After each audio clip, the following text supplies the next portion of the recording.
Before Joe Biden became president of the free world, he was campaigning to have BYD investigated and have their ability to sell trucks and buses in the United States revoked. Well, things have changed significantly since that time. In fact, BYD was irrelevant. No one cared about BYD then, other than Joe Biden and a few other people, apparently a few other politicians who were worried about their rise. But truthfully, no Americans even heard of them. That's changed. Now, BYD America has explained why Chinese electric car manufacturers have an edge over the competition, over American automakers, as they expand overseas at an incredible pace, which is frankly scaring. A lot of governments are getting scared about this. The German government's certainly very worried.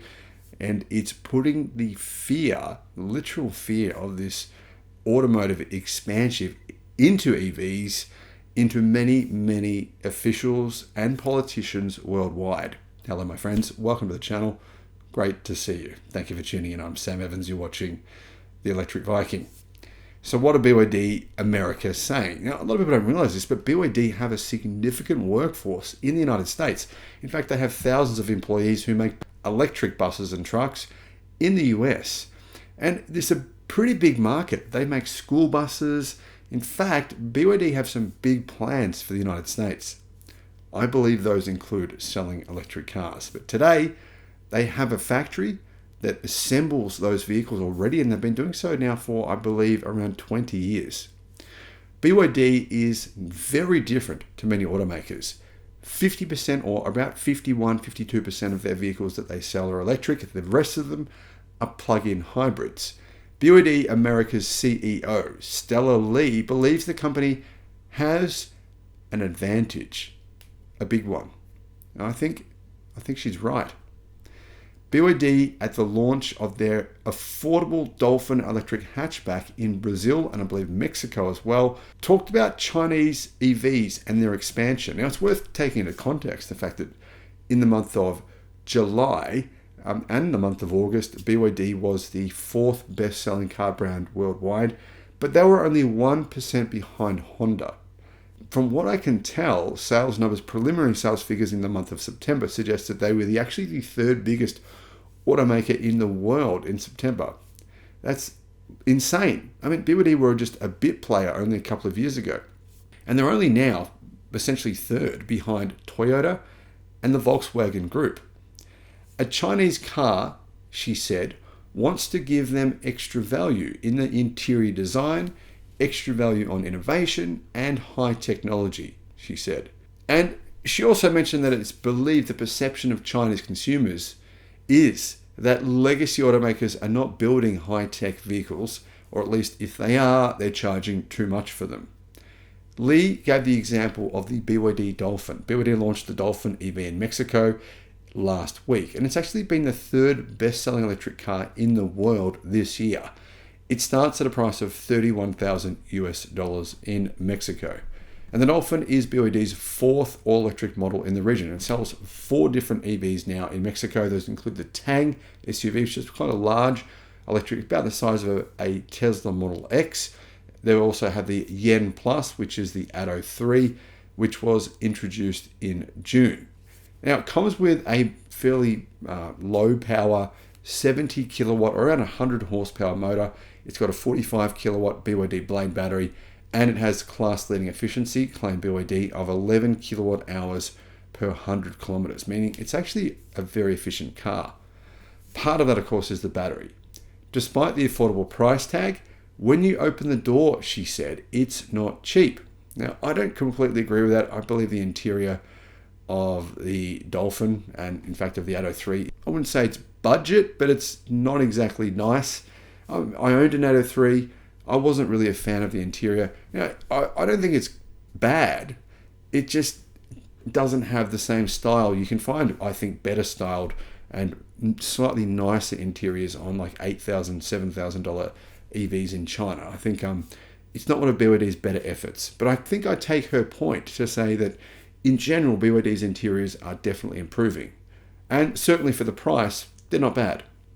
Despite the affordable price tag, she says, The Dolphin has premium and high-tech features like voice control to open windows and digital key entry. It even includes karaoke and video games.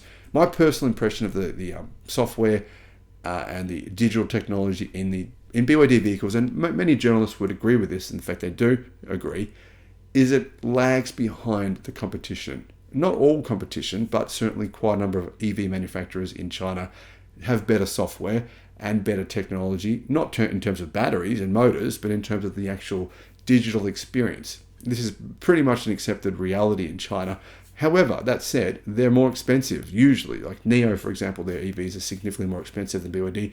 But a lot of people believe that XPeng has much better software and, of course, automated driving ADAS safety features than BYD. And I don't think BYD would even argue otherwise. Even though BYD does not sell electric cars in the US, yet, anyway, they do sell electric buses and trucks. And there's a good chance that you have bought a BYD product. Could be a digital device. BYD, in fact, make iPads. They also make other things like digital screens and other digital products, because they began as a battery company back in around 2003. Later, they went into cell phone assembly. So they actually make mobile phones for some of the big automakers, but they're in a sort of like Foxconn. So you don't buy a phone and say it's a BYD phone, but it's made by BYD. The company is now the largest global supplier of rechargeable batteries, says Electric. Now, unfortunately, that's completely false. The truth is that CATL is the largest global supplier of rechargeable batteries by a fair margin. They're well ahead of BYD. LG Chem are very close race with BYD for second place. So LG Chem, or LG Energy Solutions, which are the South Korean battery manufacturers, and they also do have a number of joint ventures with US companies such as General Motors to make Ultium battery cells, for example. Now, getting back to BYD. BYD are one of the biggest, in fact, very close with CATL in terms of their lithium iron phosphate battery production. And a lot of automakers now are switching to LFP batteries because of there's quite a few advantages that LFP batteries have, amongst the fact that they actually are safer in general and they last longer. So it's worth considering, what battery are you buying?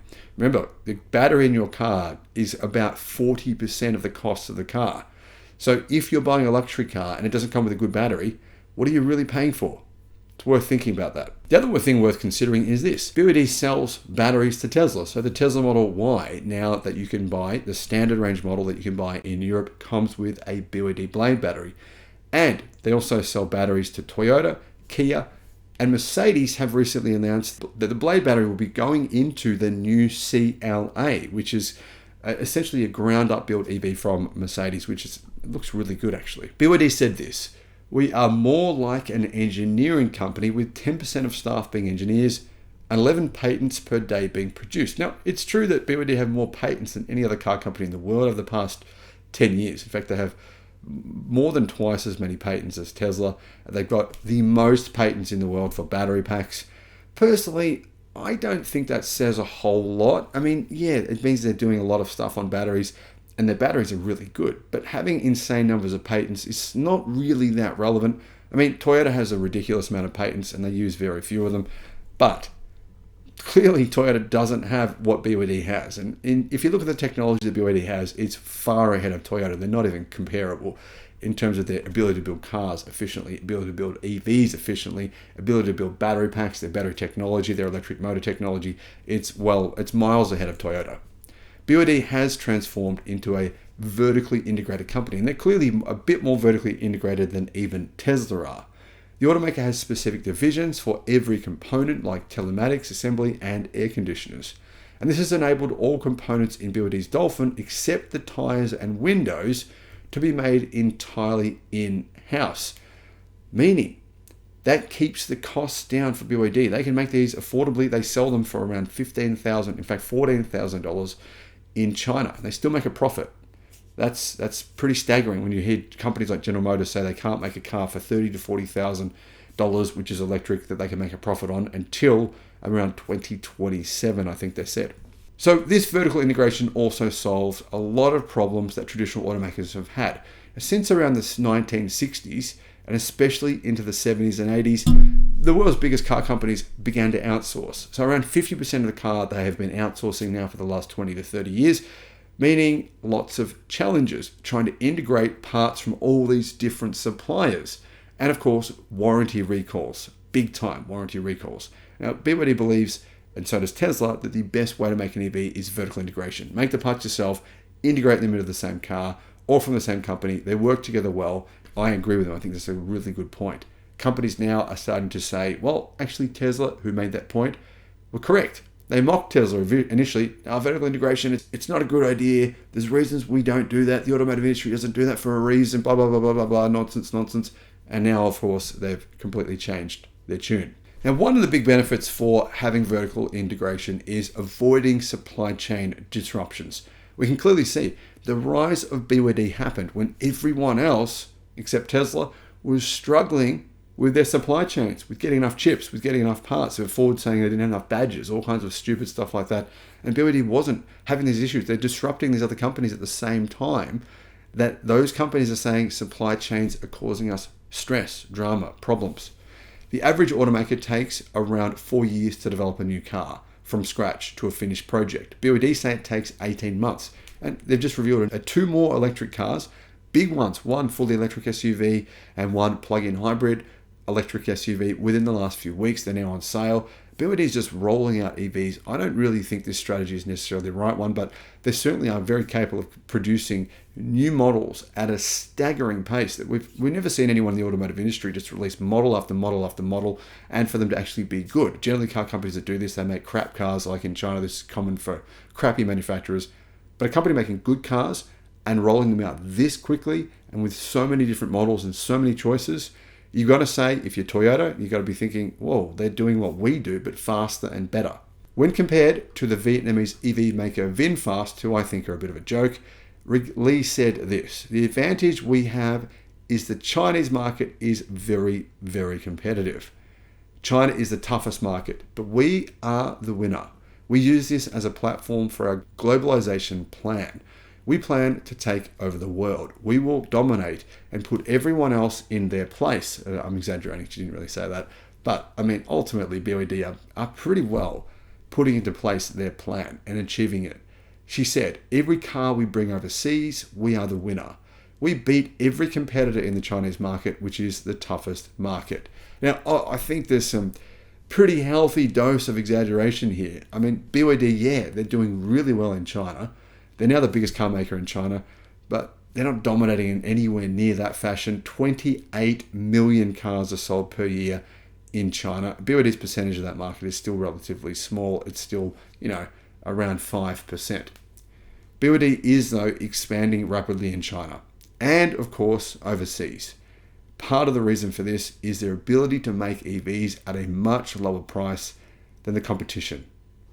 By producing nearly every component in the Dolphin in-house, BYD can build, ship, update, and more to ensure it's putting out a competitive product at an affordable price. And BYD have also ordered 6 car-carrying ships so they can be even more vertically integrated, basically send their EVs all around the world using their own ships. Now, what about profits? Because there's been this myth in the industry that BYD don't make a profit. That's categorically false. BYD's profits more than doubled to nearly $1 billion in the second quarter of this year. That's a new record for them, and it means they're on track to be one of the possibly highest grossing, highest margin manufacturers in the EV segment for the next 10 or more years. I do think the company's pretty scary. I'm not really in agreement, though, with the CEO of BYD in North America. I think some of their words are a bit blustery, even more blustery than Elon Musk. A bit hyperbolic, but I do agree it's a very scary company. Well, what are your thoughts on this? Let me know in the comments, and thank you for watching.